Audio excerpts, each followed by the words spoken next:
Paapa. Hi again. How you doing? I know, deja vu, like in the series. So set the scene for us. What can fans expect from Lazarus Project Season 2? I want to say more of the same, but it's more of the same and more, and more. It's going to be more time travel. It's going to be more car chases. It's going to be more time loops, and yeah, like the amazing writing style, trademark wit that Joe writes with, is again like infused through all the other characters that we meet. Obviously, the time travel concept, I find it one that's quite confusing. Do you ever get a bit tied in knots? Did you have to go back and look at things like Back to the Future and think other time travel genre films and things like that to kind of figure it out for yourself? You know, it's funny because I haven't watched Back to the Future since I was like 8, probably. I haven't watched Groundhog Day since I was about 10. I love Looper, I love Inception, but I mean, like, this show really makes me think. I get deja vu quite a lot, and when I get deja vu, I feel it viscerally. You know, I like sends like shivers down my spine. So there's something about this show, and I feel like I get it more when I'm shooting. There's something about this show that's really got me in my kind of like parallel worlds bag. Do you know what I mean?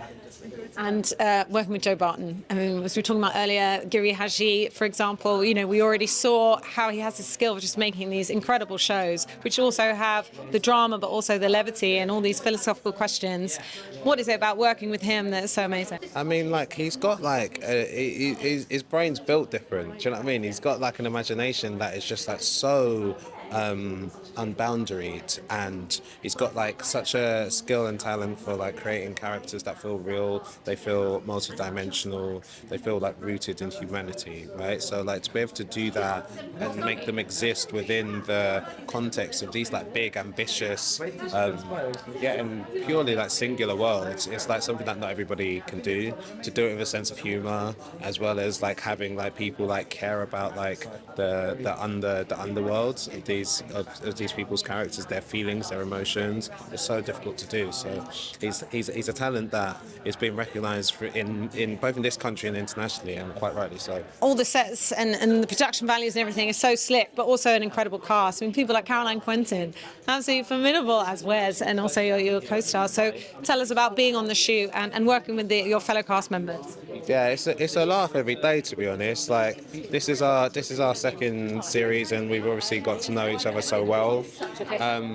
But like, yeah, every single day being able to act with people who you admire, and who challenge you and surprise you, is all you can ask for as an actor. And we've got this in space today. Got Angeline next to me, Charlie Clive, Sam Troughton, Safia Oakley-Green, like Tom Burke. These are the best actors in this country right now. So we're very, very, very blessed with the cast that we put together. Hopefully, like in this season, you really get the opportunity to see people spread their wings.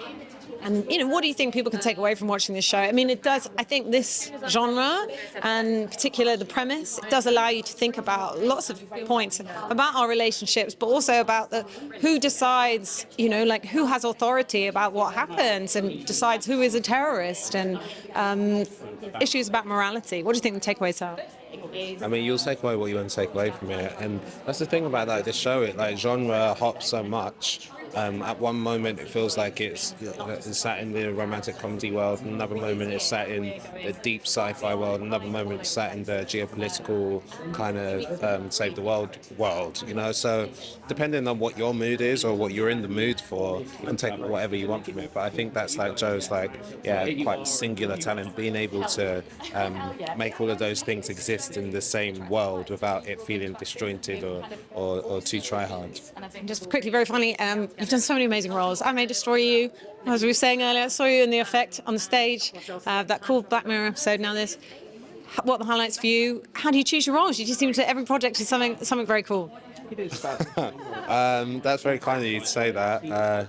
I guess it involves like saying no to quite a few things, and kind of like, yeah, I'm very resistant to the idea of being typecast or doing things because someone else says it feels like the right thing for me to do. I'm always led by the writing. I do the things that make me feel passionate and I feel have something to say to the world, that provoke reactions, provoke questions, provoke conversations.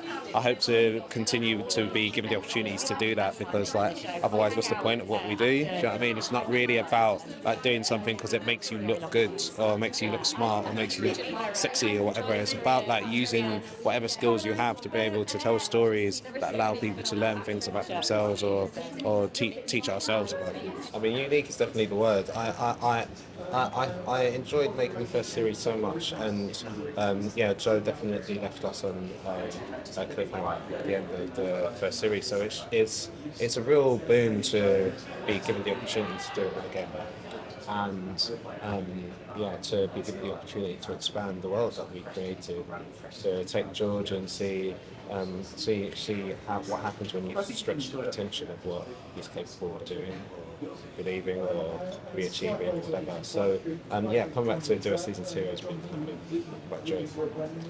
I mean, it's somewhere in between like being invited to suspend your disbelief, and you know, in a world where like we're living in serious extremities, you know, but like, there's something about that genre that allows you to deal with like quite intentional themes or relationships without it feeling too on the nose. You know, so like this show is kind of about relationships in one way. It's about like geopolitics in the other way, but like it's all seen through the lens of time travel sci-fi, which that makes it feel like something that's not too try hard. You know, so I guess it can kind of allow you to slip in some like important other talking points or argument points without making yourself up. I mean, I hope I didn't lose the trust of the cast, but yeah, like George, I wouldn't say he's a controversial character, but does some controversial things. And yeah, I love the cast of this show, and so like best comedy actors, the best like, dramatic actors in the country. We've become a very close knit group, and we made the first series in serious lockdown, proper lockdown, where like, we wouldn't be allowed to be stood here like talking to each other. So we were close from the beginning. Now, working under slightly different circumstances, it gives us a bit more freedom to socialise and to get to know each other better and trust each other. Yeah, I mean, like, obviously, like we're dealing with time travel in more true ways. We're not just doing the resetting back to checkpoints. We're now like going back in time and meeting versions of ourselves. So you know, like I can only be in one place at one time. But like the wonders of technology, wonders of yeah, like camera trickery. There's people far more intelligent than me that is making it work. So like we enjoy making this show so much, and I think we feel like very honoured that we've even been given one more bite at the apple. So we'll see how this one goes, and then we'll go again.